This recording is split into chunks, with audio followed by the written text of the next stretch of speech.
Simpleng ubo, naging pneumonia. Lumala dahil sa mga ginagawa mo ito araw-araw.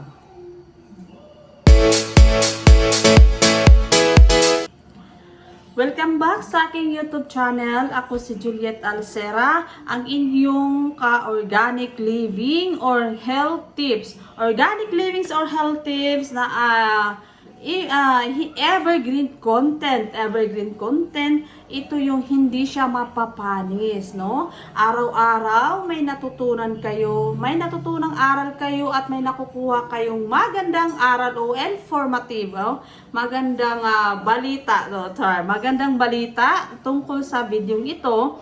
Kung ikaw ay kung nanonood sa video ito ay para sa inyo. Huwag mo na tapusin mo hanggang dulo dahil sigurado ako may matutunan o may makukuha kayong aral tungkol sa videong ito. Dahil sa simpleng ubo lamang, ito akala mo ay simple lang pero ay napaka delikado na pala, no? So bago yan guys, paki-subscribe and pa-comment down below. Pakipindot na rin po ng notification bell para sa tuwing ako'y mag-upload, manonotify kayo, no? So, kumbaga, health is wealth. Huwag po natin ipawalang bahala ang ating kalusugan dahil ang ating kalusugan ay siyang ating puhunan, no? Puhunan sa pang-araw-araw.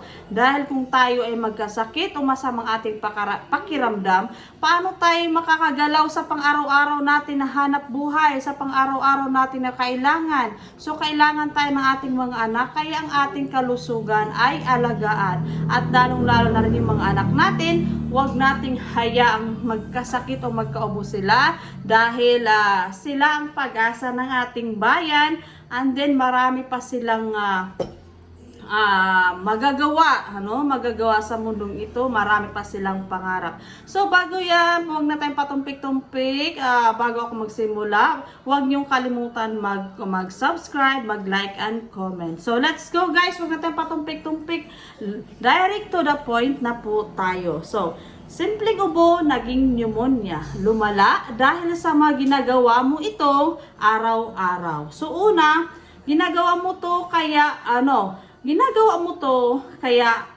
ang simpleng ubo ay lumalala at bumabagsak na nagiging pneumonia. Una, hindi nagpapahinga kahit may sakit. So guys, kung galing ka na sa trabaho o kahit sa inyong bahay, yung ginagawa mo sa inyong bahay, ang tawag diyan ay trabaho lang din. Pero kahit hindi mo naramdamang pagod ka na, kung maaari magpahinga din, no? Kahit hindi pakiramdam nyo ay hindi pa man ako pagod, huwag nyong hintayin na mapagod kayo bago kayo magpahinga. Kasi nga yung immune system natin ay delikado kung humihina ito, no? Bakit delikado? Kapag pagod ang katawan, humihina ang immune system. Mas madaling dumami ang bakterya o virus sa baga. So, yun. Kapag humihina na kasi tayo, pag lulong tayo sa trabaho, workaholic tayo, tapos pag pagod na tayo, mahina na yung immune system natin. So, madali na tayong madadapuan ng mga virus, no? So, kaya ingat-ingat din. Huwag abusuhin ang ating katawan, huh? Health is wealth, paalala. Number 2, kulang sa tubig, no? Kulang sa tubig. Ganito, bakit kulang?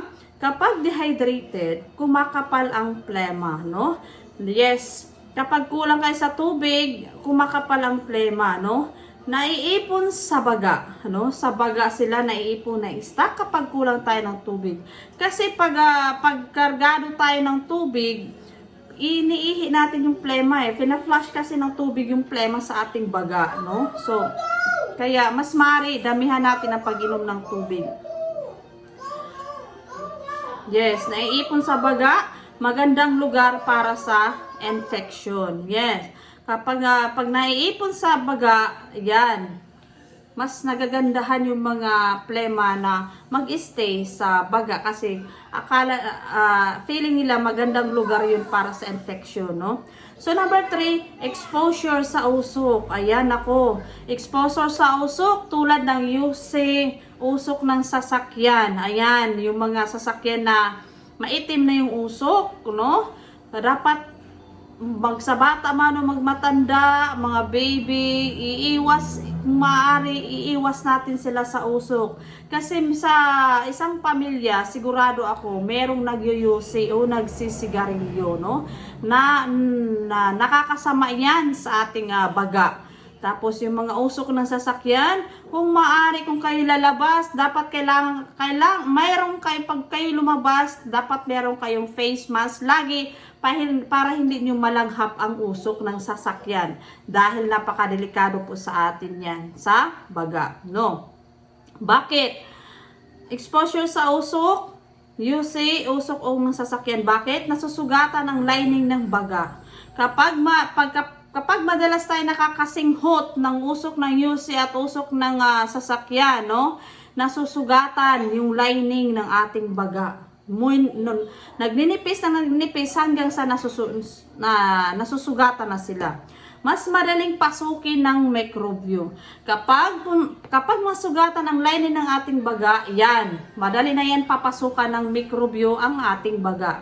Doon na, imbis na simpleng ubo lang, nagiging pneumonia, no? Kasi dahil sa usok na yan, exposure sa usok, sa UC, yan, napakadelikado. So kung maaari, mag-face mask na lang kayo, no? Guys,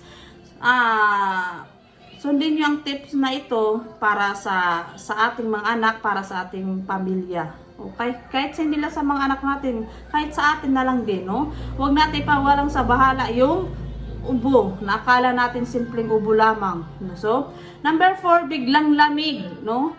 Biglang lamig, electric fan, aircon na direktang tutok.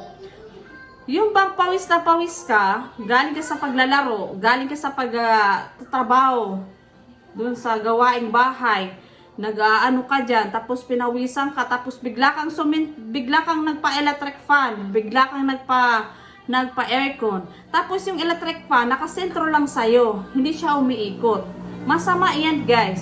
So, dapat pala, bago kayo magpalamig, halimbawa, nainitan kayo, pawis na pawis kayo, nainitan kayo, tapos nagpapalamig agad kayo, bago kayo mag-electric fan, punasan nyo muna yung pawis nyo, sa buong katawan, lalong-lalo na yung sa likod.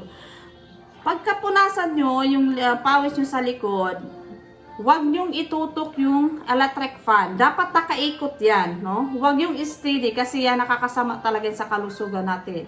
Nagkakaroon ng pneumonia ang tao pag ganun, no? So, akala nyo simple lang, pero habang tumatagal, lumalala, babagsak ang inyong immune system.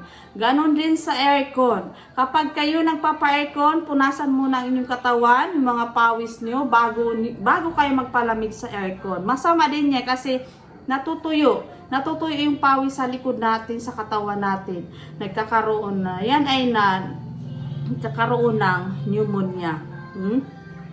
Yan narito. Bakit bawal direktang tutok ang electric fan at aircon? sorry. Nabulunan ako. Nagiging sensitive ang airways, no? Nagiging sensitive ang airways ng baga natin. Mas nagtitriggers ng ubo at inflammation. Ayan. Huwag natin gawin yun, mga mami, mga daddy. Huwag po natin gawin yun sa ating mga anak o sa ating kamag-anak. Kung napanood nyo man itong video ito, please, gawin nyo na po sa ating mga anak, no? Kawawa naman yung mga anak natin, no? Number 5, self-medication ng walang tamang diagnosis. O, diba? Yung self-medication niya, alam mo, halimbawa, yung sumasakit na agad yung tiyan mo, sumasakit na agad yung ulo mo, siguro napagod ka lang sa sobrang init, ang napaisip mo na bumili ka ng gamot, no? Hindi ikaw yung mismong doktor ng sarili mo, no? Self-medication, O, pakisabi, bili mo nga ako doon ng paano ganito, no, kasi masakit ang ulo ko. Masama po yan. So, dapat pag uminom tayo ng huwag po tayo mag self-medication. Dapat, ang iniinom natin ay recommended ng doktor. Kasi kung kinukonsulta muna yan ng doktor bago tayo nila, binibigyan ng gamot, no? Self-medication ang walang tamang diagnosis. Bakit? Kung bacterial infection at mali ang gamot. O, di ba? Kung bacterial infection, tapos umiinom ka ng gamot na hindi naman doon para sa pneumonia, o di mas nakakasama, mas lalala at nakakasama pa sa buong katawan natin dahil mali ang gamot na iyong iniinom, no? Okay.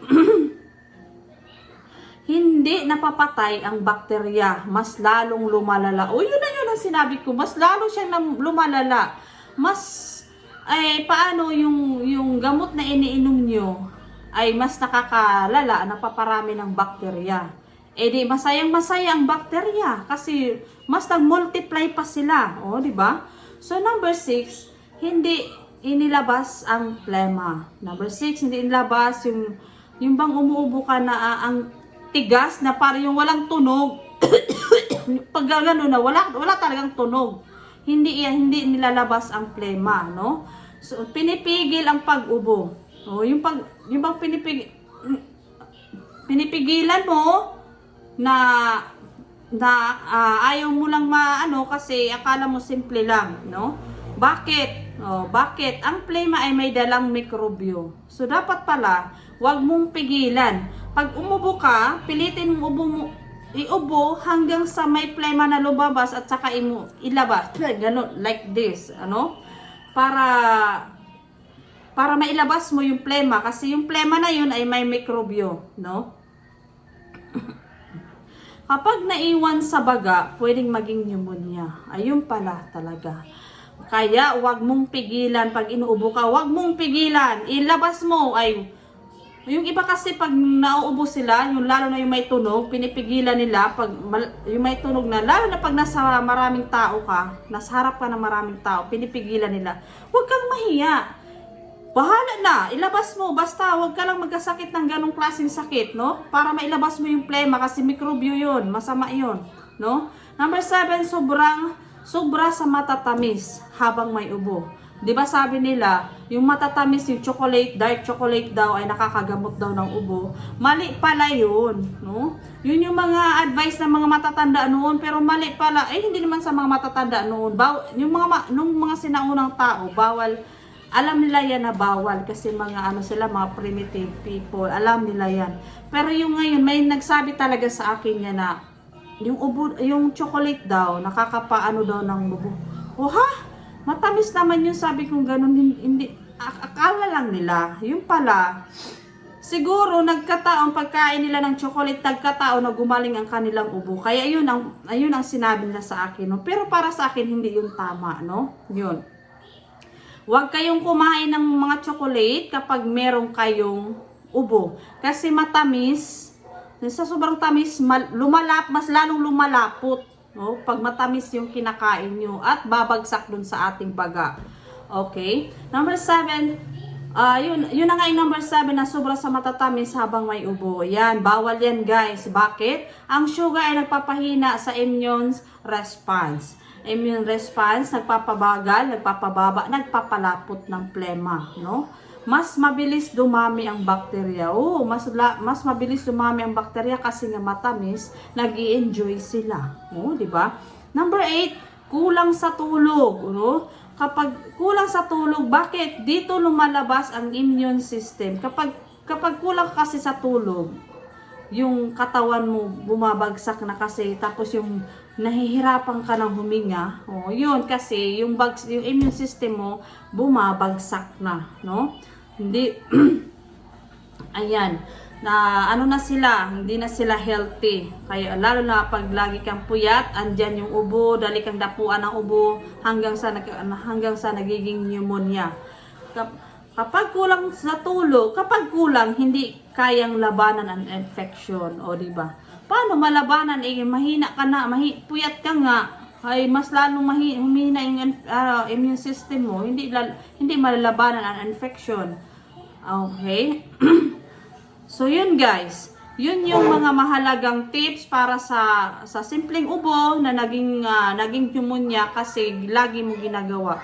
So guys, sana may natutunan kayo sa video ito. Napakahalaga po nito para sa ating pamilya, sa ating mga nanay, tatay, at lalo na dun sa mga anak natin. Kasi mahilig sila maglaro, makikipaglaro, papawisan sila, no? So, yun, sana may natutunan kayong tips din sa video ito at mai-apply nyo sa inyong mga anak at sa ating pamilya. So guys, salamat po sa inyong suporta. Naway nag-enjoy kayo sa panonood ng aking video at may natutunan kayo. So, thank you for watching guys. Thank you for watching everyone. Bye-bye.